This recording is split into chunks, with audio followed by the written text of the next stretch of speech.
سبحان اللہ ما اجمل کا ما حسن کا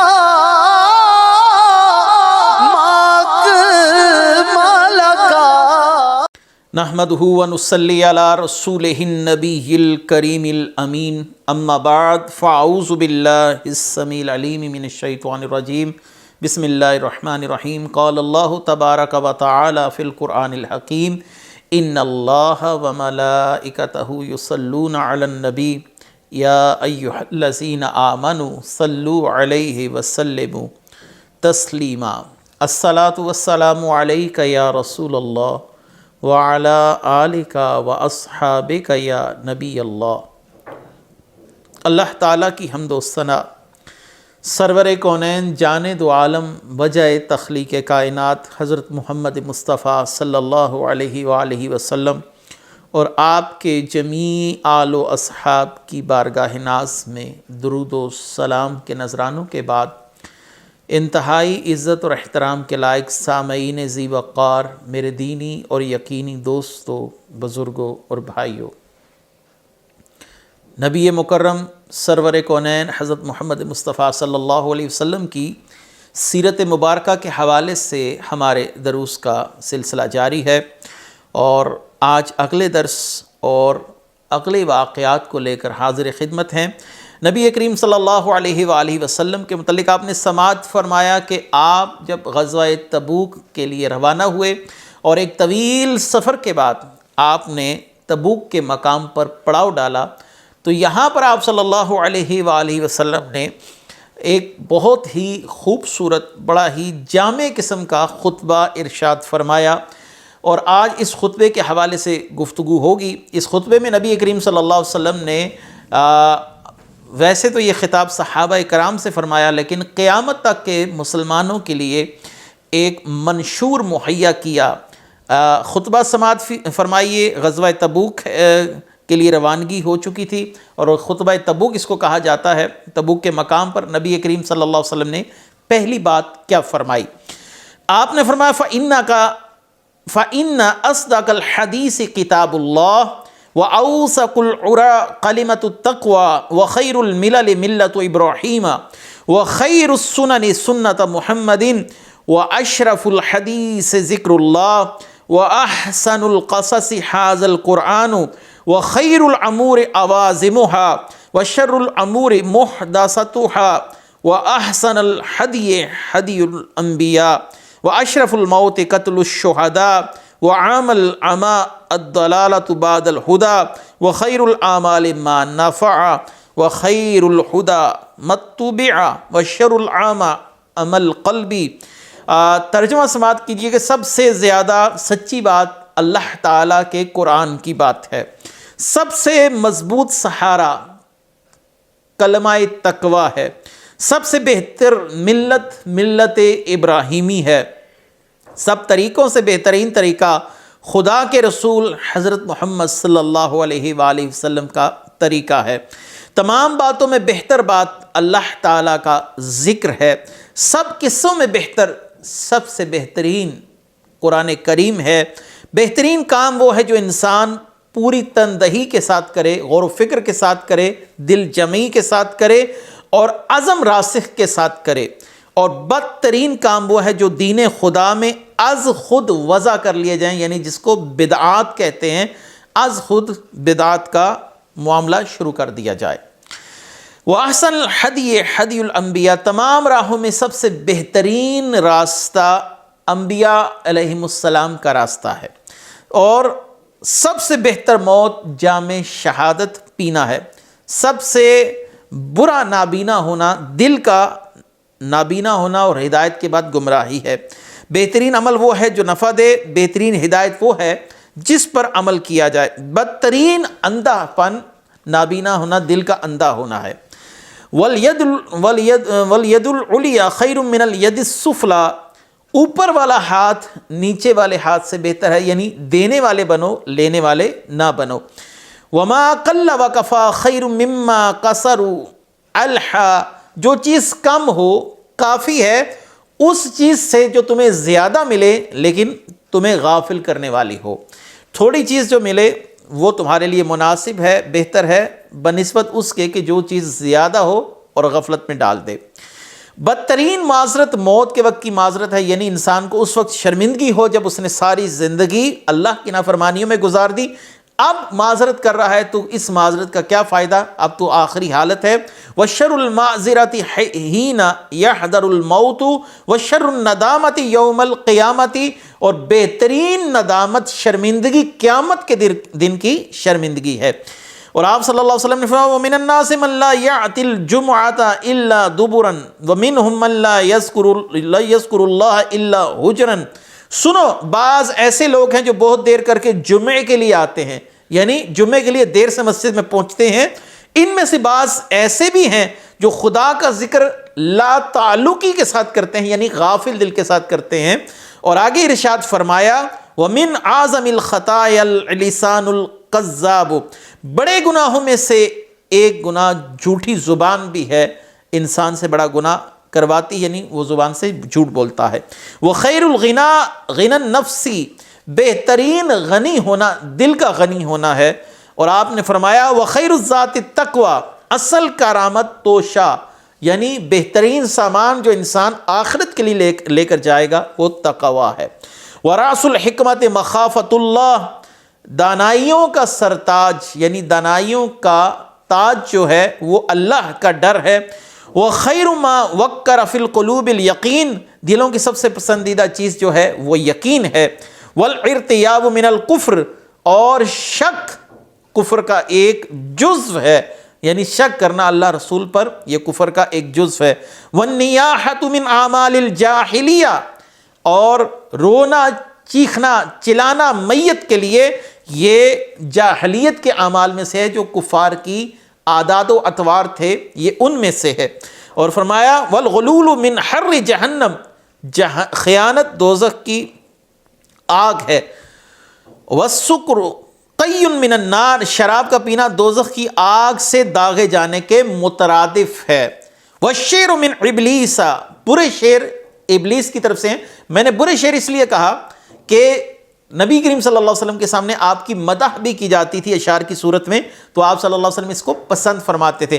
یہاں سے مراد عشق مجازی کے اشعار ہیں یا دنیاوی معاملات کے اشعار ہیں، اور جو اچھے اشعار ہیں وہی جو حمد باری تعالیٰ ہیں، نبی کریم صلی اللہ علیہ وسلم کی شان اقدس میں کہے گئے اشعار ہیں.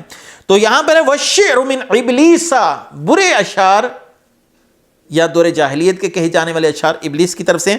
والخمر جماع العصم، شراب تمام گناہوں کا منبع ہے، تمام برائیوں کی جڑ ہے.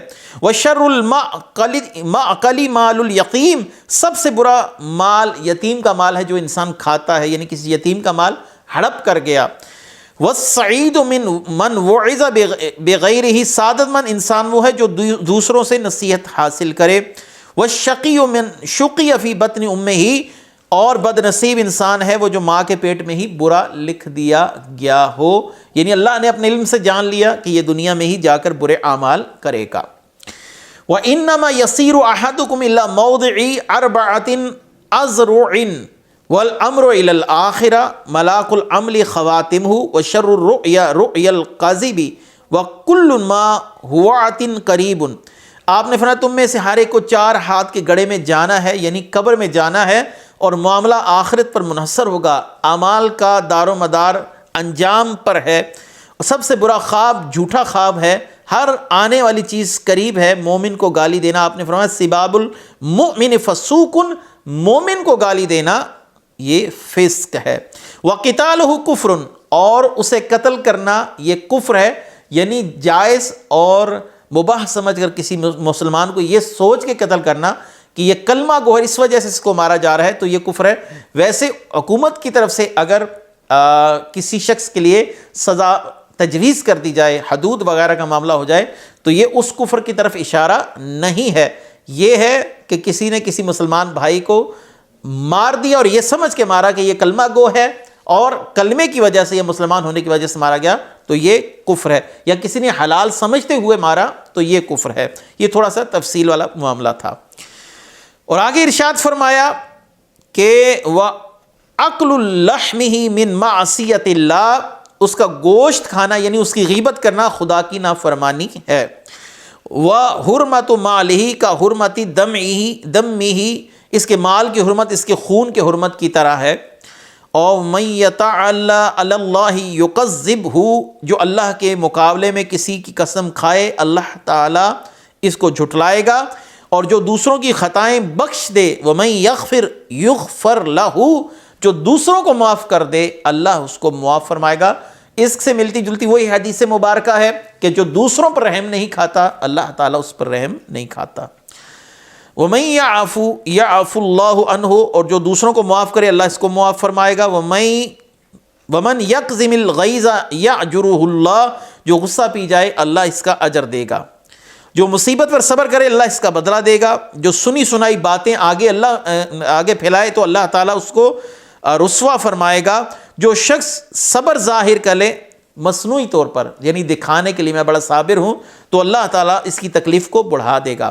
اور جو شخص اللہ کی نافرمانی کرے گا اللہ اس کو عذاب دے گا۔ اور آخر میں آپ نے ارشاد فرمایا استغفر اللہ استغفر اللہ استغفر اللہ، میں اللہ سے مغفرت کا طلبگار ہوں، میں اللہ سے مغفرت کا طلبگار ہوں، میں اللہ سے مغفرت کا طلبگار ہوں۔ تو یہ وہ ایک جامع خطبہ ہے جس کو خطبہ تبوک کہا جاتا ہے، گویا پورا منشور حیات ہے، اول تا آخر ہر بات ایسے ہے کہ جیسے سونے کے پانی سے لکھی جانے والی بات ہے۔ اس کے بعد ہے ایک واقعہ ہوا جو رسول اللہ صلی اللہ علیہ وسلم کے معجزات کی قبیل سے ہے اور آپ صلی اللہ علیہ وسلم کی عظیم شان پر دلالت کرتا ہے۔ بنی سعد بن حزیم کے ایک آدمی نے رسول اللہ صلی اللہ علیہ وسلم کے حوالے سے بتایا کہ میں رسول اللہ صلی اللہ علیہ وسلم کی خدمت میں حاضر ہوا جب حضور صلی اللہ علیہ وسلم تبوک میں تشریف فرما تھے اور چند آدمی بھی بیٹھے تھے، تو آپ صلی اللہ علیہ وسلم نے حضرت بلال رضی اللہ تعالیٰ عنہ کو حکم دیا۔ کیا حکم دیا؟ اطعمنا یا بلال، اے بلال ہمارے لیے کھانے کا بندوبست کیجئے، ہمیں کھانا کھلائیے۔ حضرت بلال نے چمڑے کا دسترخوان بچھایا اور وہ کھجوریں جو گھی میں گوندی ہوئی تھیں اور مٹھی بھر بھر کر آپ کے آگے رکھنا شروع کی۔ حضور صلی اللہ علیہ وسلم نے سب کو کہا کہ تم کھاؤ، اور ہم نے اتنی کھجوریں کھائیں کہ ہم سب کا پیٹ بھر گیا۔ میں نے عرض کی یا رسول اللہ کہ یہ اتنی مقدار میں کھجوریں تھی کہ میں اکیلا نے کھا جاتا، لیکن میں نے سیر ہو کے کھا لیا ہے، اور کھجوریں ہیں کہ اتنی کی اتنی ہی موجود ہیں، ہم 10 لوگوں کے کھانے کے بعد بھی، یعنی دسترخوان ویسے ہی بھرا ہوا ہے جیسا ہمارے کھانے سے پہلے تھا۔ اور دوسرے دن پھر یہی معاملہ ہوا، میں اسی وقت پھر حاضر ہوا۔ آپ صلی اللہ علیہ وسلم نے فرمایا اطعمنا یا بلال، اے بلال ہمیں کھانا کھلائیے۔ تو حضرت بلال رضی اللہ تعالیٰ عنہ نے ایک چمڑے کا دسترخوان بچھایا اور اس کے اوپر آپ نے تھیلی سے مٹھی بھر بھر کر کھجوریں ڈالنا شروع کی۔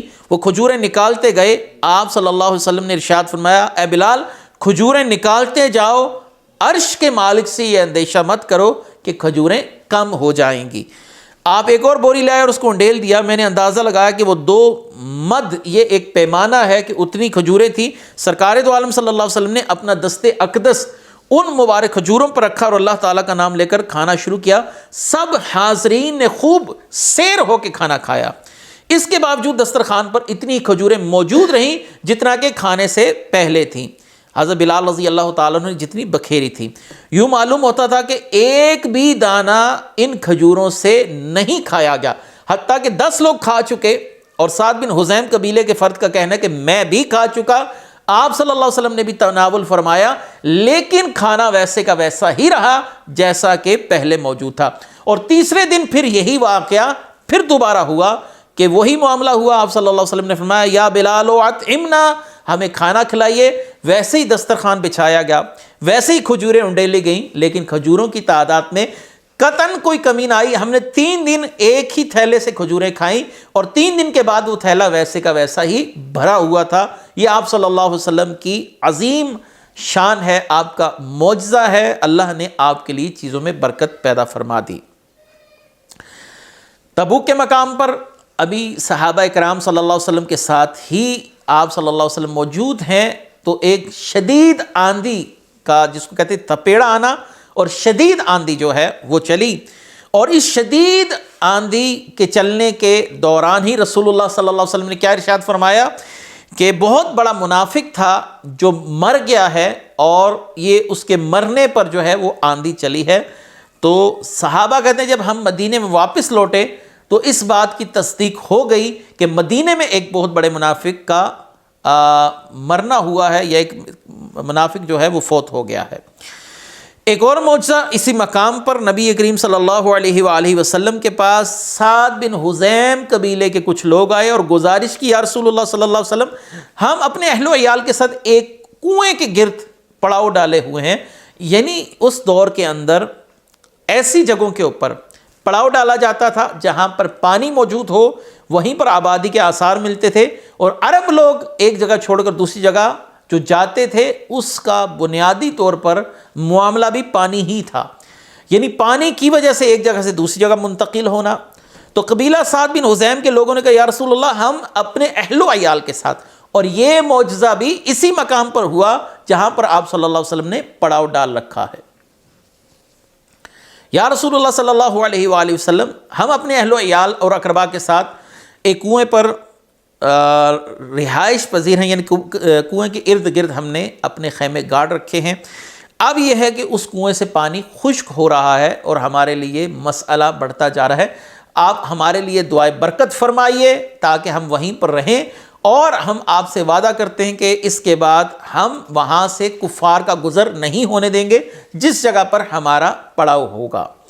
تو آپ صلی اللہ علیہ وسلم نے انہیں حکم دیا کہ وہ زمین سے چند سنگریزے یعنی کنکریاں، چھوٹے چھوٹے پتھر وہ اٹھا کر لائیں۔ تو وہ 3 پتھر اٹھا کر لائے، تو آپ صلی اللہ علیہ وآلہ وسلم نے ان 3 پتھروں کو اپنی ہتھیلیوں پر رکھ کر ملا، اور آپ صلی اللہ علیہ وسلم نے فرمایا یہ لے جاؤ اور انہیں ایک ایک کر کر کنویں کے اندر پھینک دینا، اور ہر بار اللہ کا نام لینا، یعنی بسم اللہ کر کر ان کو کنویں کے اندر ڈالنا۔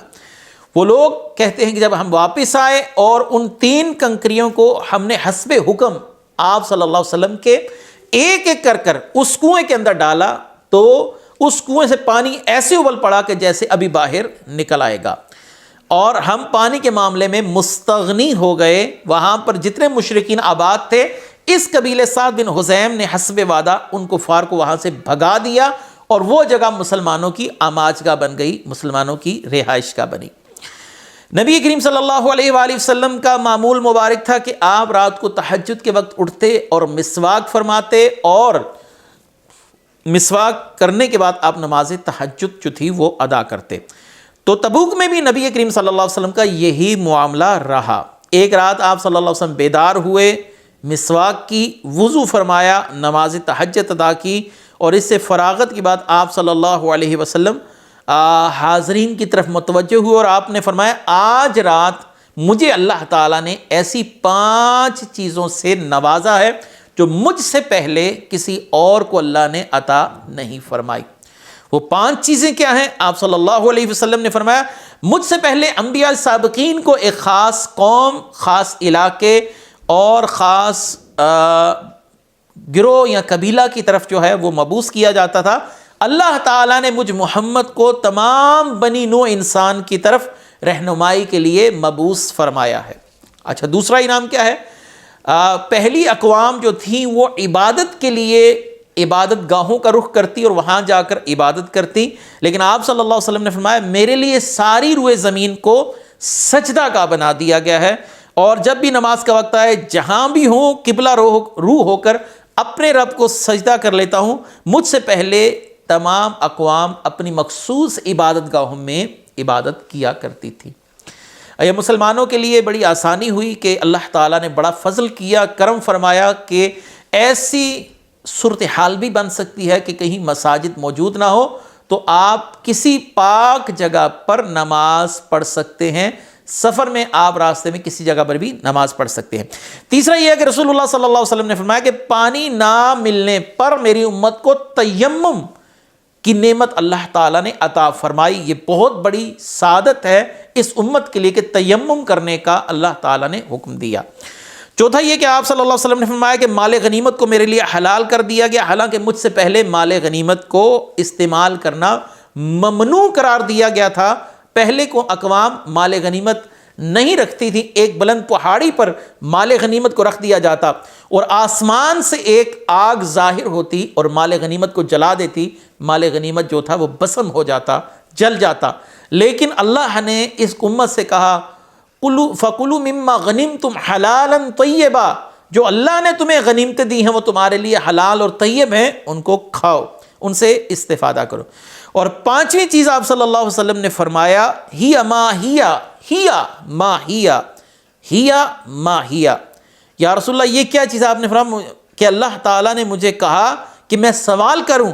ہر ایک نبی نے اپنے رب سے سوال کی، یہ سوال میں نے تمہارے لیے کیا اور ان لوگوں کے لیے کیا جو لا الہ الا اللہ پر یقین رکھتے ہیں، یعنی جن لوگوں نے لا الہ الا اللہ کہا اللہ تعالیٰ انہیں جنت میں داخل فرما دے۔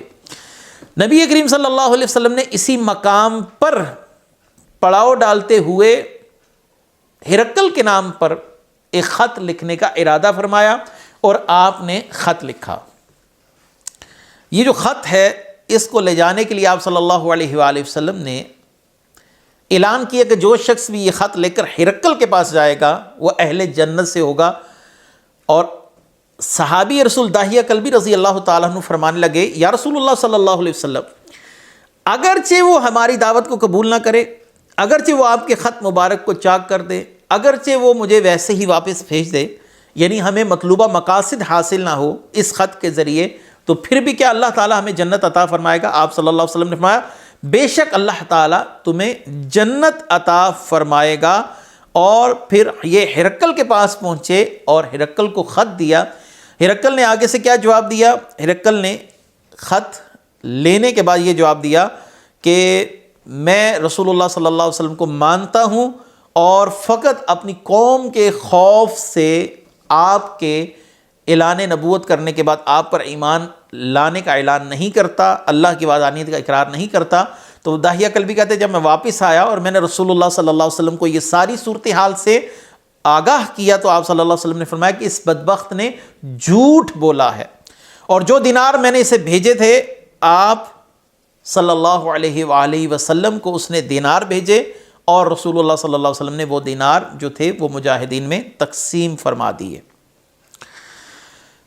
ایک اور واقعہ نبی کریم صلی اللہ علیہ وآلہ وسلم کا جب خط ہرقل کو پہنچا تو ہرقل نے تصدیق کرنے کے لیے ایک شخص کو رسول اللہ صلی اللہ علیہ وسلم کی طرف بھیجا۔ اب اس شخص کا کہنا یہ کہ ہرقل نے مجھے کہا کہ جب تم رسول اللہ صلی اللہ علیہ وسلم کے پاس پہنچو تو ان کی گفتگو میں تمہیں تین چیزیں، دو چیزیں تو واضح نظر آئیں گی، تیسری چیز ہے آپ کے پشت پر ایک مہر نبوت ہوگی۔ تو وہ فرماتے ہیں کہ پہلی چیز یہ ہے کہ وہ اپنی گفتگو میں رات کا ذکر کریں گے۔ جب وہ اپنی گفتگو میں رات کا ذکر کریں تو یہ پہلی علامت ہوگی کہ وہ اللہ کے نبی ہیں۔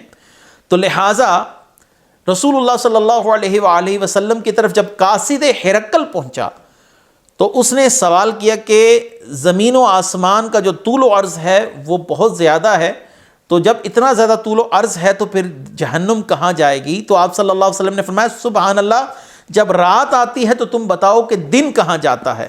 جب اس نے رات کا لفظ سنا تو ہرقل کی بات اس قاصد کے ذہن میں آئی کہ ہرقل نے مجھے کہا تھا کہ وہ اگر نبی ہوئے تو وہ رات کا لفظ ضرور استعمال کریں گے۔ تو یہ پہلی علامت پوری ہوئی۔ اور آپ صلی اللہ علیہ وآلہ وسلم نے ایک اور معاملہ بھی جو تھا وہ فرمایا کہ اس شخص کے جانے سے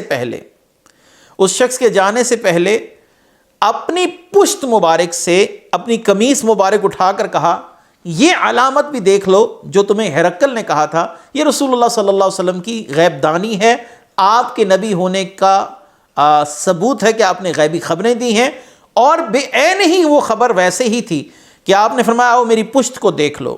جب اس نے پشت کو دیکھا تو اس نے مہر نبوت کو وہاں پر پایا۔ حضرت قتادہ کہتے ہیں جب وہ جانے لگا تو ایک آدمی نے اسے بلایا اور کہا کہ میں اسے انعام دیتا ہوں، کیونکہ قاصدین کو انعام و اکرام سے نواز کے بھیجا جاتا تھا۔ تو نبی کریم صلی اللہ علیہ وآلہ وسلم کی طرف سے حضرت عثمان نام کے ایک صحابی نے، یہ وہ مشہور حضرت سیدنا عثمان غنی نہیں ہیں، یہ دوسرے ہیں، انہوں نے اس شخص کی آؤ بھگت بھی کی اور اس شخص کے ساتھ مہمان نوازی والا معاملہ بھی کیا۔ آگے چلتے ہیں۔ نبی کریم صلی اللہ علیہ وآلہ وسلم کی نبوت کی تصدیق تو ہو چکی، اب ہرقل اس شش و پنج میں تھا کہ میں کس طریقے سے اقرار کروں رسول اللہ صلی اللہ علیہ وسلم کی نبوت کا۔ حضرت داہیہ کلبی کی طرف سے خط بھی مل چکا، ہرقل کا اپنا قاصد بھی سارے معاملے کی تصدیق کر چکا۔ اب ہرقل نے لوگوں کو کہنا شروع کیا کہ ہمیں چاہیے کہ اس نبی کو نبی تسلیم کر کر ان کی شریعت میں داخل ہو جائیں اور انہیں اپنا آقا و مولا تصور کریں، وہ اللہ کے نبی ہیں۔ جب یہ بات لوگوں میں عام ہوئی، ان عیسائیوں نے یہ بات پورے شہر میں پھیلا دی۔ جب یہ شہر میں پھیلی تو بادشاہ کے خلاف لوگ مشتعل ہو گئے، اور مشتعل ہو کر وہ ہرقل کے دروازے پر آ گئے، قریب تھا کہ اسے جان سے مار دیتے۔ ہرقل نے یہاں پر اپنی جان بچانے کی ایک تجویز کی، وہ کیا تھی کہ میں لوگوں کے ایمان دیکھنا چاہ رہا تھا کہ ان کا حضرت عیسیٰ علیہ السلام سے پیار کتنا ہے، میں نے اس لیے یہ بات کہی تھی۔ یعنی وہ اپنی بات سے پھر گیا اپنی حکومت کو بچانے کے لیے۔ تو بہرحال یہ ہرقل کا معاملہ رہا۔ رسول اللہ صلی اللہ علیہ وسلم تک ہرقل کے حوالے سے جب خبریں پہنچی تو آپ فرماتے کذب عدو اللہ ولیس بمسلم بل هو علی نصرانیتہ، اللہ کے دشمن نے جھوٹ بولا ہے کہ وہ مسلمان نہیں ہوا بلکہ وہ ابھی تک دین نصرانیت پر ہی ہے۔ اس کے بعد سیدنا ذوالبجادین رضی اللہ تعالی عنہ کی شہادت کا واقعہ انشاءاللہ وہ واقعہ ہم اپنے اگلے درس میں لے کر پھر حاضر خدمت ہوں گے۔ آج تک کے لیے اسی پر اکتفا کرتے ہیں۔ وآخر دعوانا ان الحمد للہ رب العالمین۔ سبحان اللہ ما اجمل